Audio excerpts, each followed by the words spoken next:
Cop Shop begins with the narrative of Teddy Muretto, who is observed driving a stolen police cruiser at high speeds down a popular Nevada highway.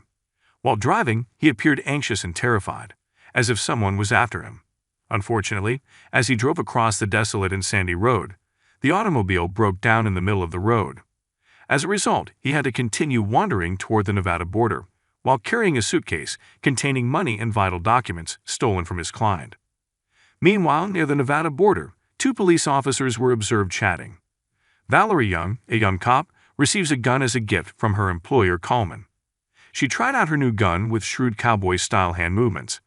Later, the two officers learned that there had been a disturbance at a wedding not far from the Nevada casino. They both headed directly to the scene. When they arrived, the scene was already hectic. Several people were fighting in front of the building, and when Valerie got out of her car, she had to shoot a gun into the air as a warning to calm things down. Teddy, a business consultant who had previously fled in a police car that had broken down near the Nevada border, suddenly attacks her from behind. Teddy attacked Valerie from behind, knocking her to the ground.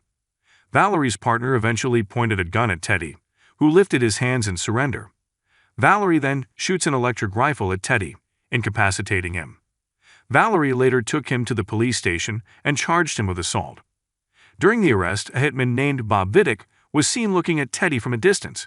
He was hired to assassinate Teddy by one of his clients because he had stolen money and valuable documents. So Teddy's move of presenting himself to the police station is an attempt to protect himself from being pursued by Bob, who will kill him. Teddy was searched upon arriving at the police station. The cops discovered a large amount of money in his suitcase, as well as various confiscated documents. Valerie discovers a bullet hole in Teddy's stomach during a search and inquires as to what happened.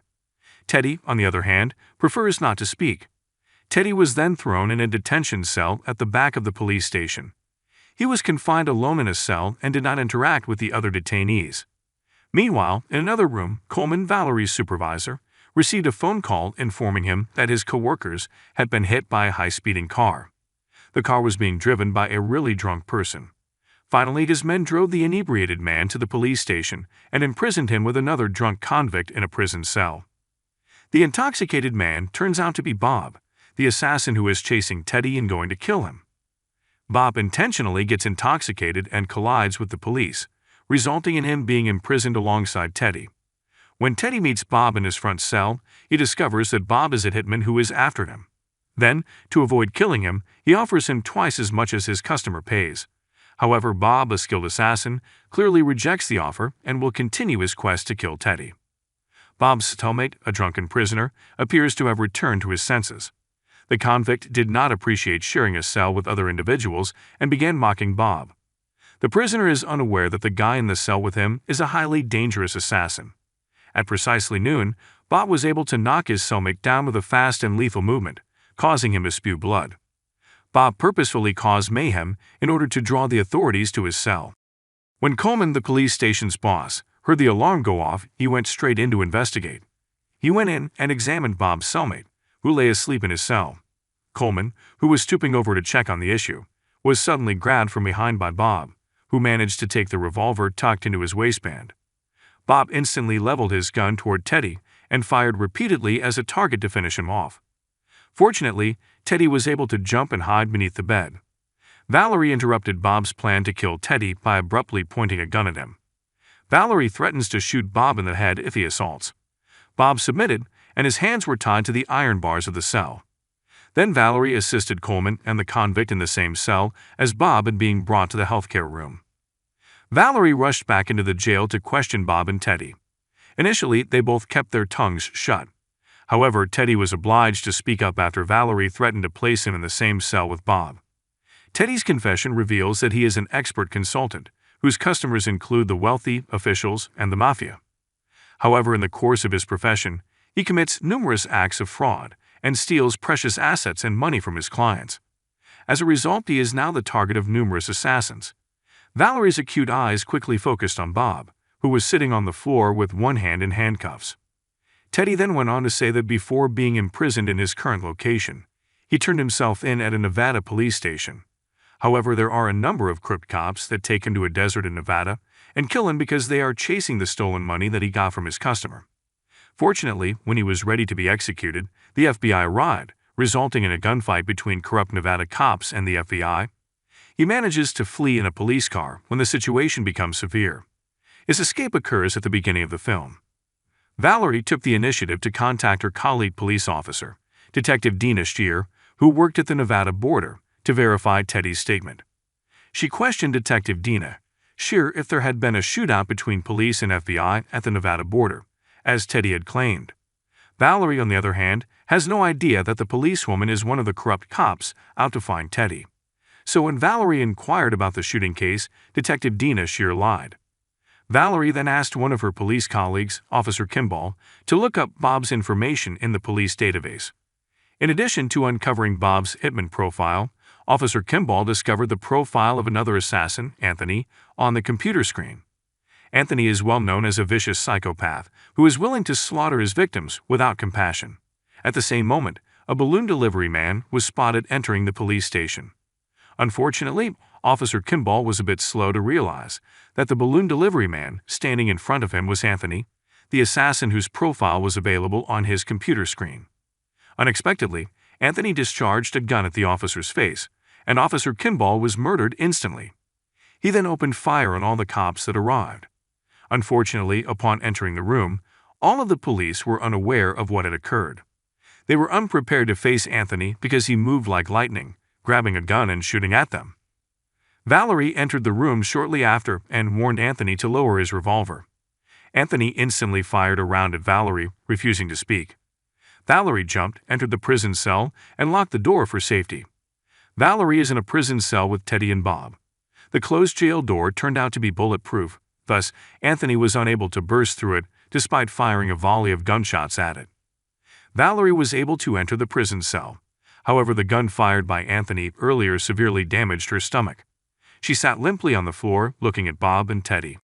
Officer Hubbard, who was escorting Coleman, shot at him and the convict shortly after hearing gunfire in the treatment room. Officer Hubbard is one of the dishonest cops who collaborates with Anthony. They both receive orders from the same mafia, who also happens to be Teddy's customer. The mafia wants Teddy dead for duping him. So two assassins battle to assassinate Teddy, but they serve different customers. Officer Hubbard can be seen outside the prison cell, attempting to fool Valerie by claiming Anthony has left the police station. Valerie, on the other hand, appeared suspicious and skeptical of Officer Hubbard's statement. Finally, Officer Hubbard becomes enraged, yells, and leaves Valerie alone. Not out of ideas, Anthony and Officer Hubbard intend to break into the wall that connects to Teddy's prison cell. They were observed perusing the police station's blueprint before smashing into the wall. There was a bang from outside the cell, where Officer Hubbard had punched a hole in the wall.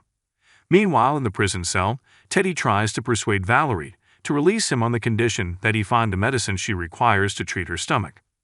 Valerie had no choice but to give Teddy the key to the cell door and a revolver so that he could assault Anthony before the wall was torn down. Bob claimed that Anthony had murdered his wife and children as Teddy was ready to exit the prison cell. Teddy was outraged when he heard this and walked out of the cell right away.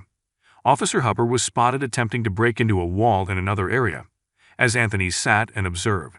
Suddenly, two police officers came and will be on duty that day. Without thinking, Anthony killed two of Officer Hubbard's co-workers. After shooting the two cops, Teddy appeared from the opposite direction with his revolver. Teddy continued his search for Anthony and Officer Hubbard, who had fled to another room. When Valerie heard gunfire from another room, she understood Teddy had lied to her, so she had to release Bob, who was still in the cell with her. Bob quickly left the room. It was dark inside the police station. Officer Hubbard fled and attempted to hide from Teddy's pursuit. Unfortunately, he was apprehended by Bob. Bob could quickly take up the revolver stashed under Officer Hubbard's waistband and shot him in the leg many times. Then Bob uses Officer Hubbard's body to hit Anthony inside the room. It wasn't long before Anthony came and assumed he had shot someone. Then Bob came from behind, sparking a struggle among the assassins. The age difference is viewed as vast, with Bob appearing younger than Anthony, who is already elderly. Bob may easily tackle Anthony with his bare hands because his rifle has been thrown. The combat was fairly violent, with quick movements. Anthony then took a knife, intending to stab Bob in the stomach. Bob, who appeared to be more competent in hand-to-hand combat, sensed the attack and, using his strength, parried the knife attack and stabbed Anthony in the chest.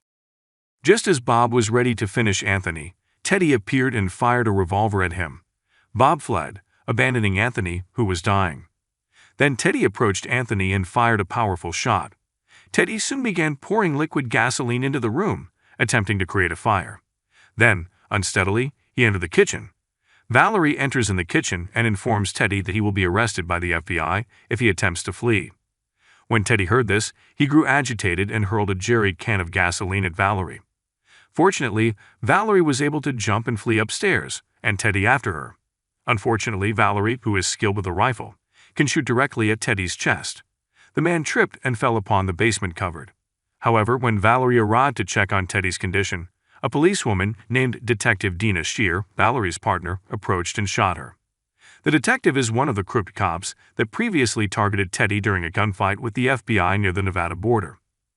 Valerie sat limply against a table, and Detective Dina Shear stood directly in front of her.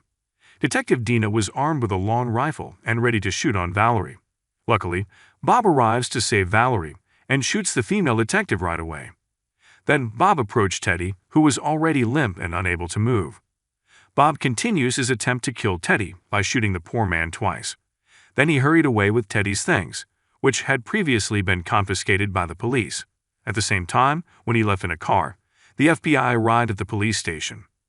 At the end of the film, Bob is seen driving lazily down a deserted street near the Nevada desert. On the way, Bob quickly called his client and informed him that he had completed his assignment by killing Teddy and obtaining the commodities, which were money and documents that Teddy had stolen. This film suggests that if a rule is too complex to implement, jungle law will suffice. This film has a perfect theme: good triumphs over evil. In this film, Bob's character, despite his function as a hitman, is the protagonist since he appears to focus solely on eliminating the target his client requested without sacrificing anybody else in order to complete his mission. Valerie is the next protagonist, and due of her good deeds, she now has a chance at life. Meanwhile, Anthony, who portrays a hitman, is described as having an aggressive personality. He justifies all measures necessary to complete his purpose, including mercilessly killing everybody who stands in his path. Finally, Teddy, the antagonist who was wanted for numerous scams, obtains his prize. Karma exists, and what comes around goes around.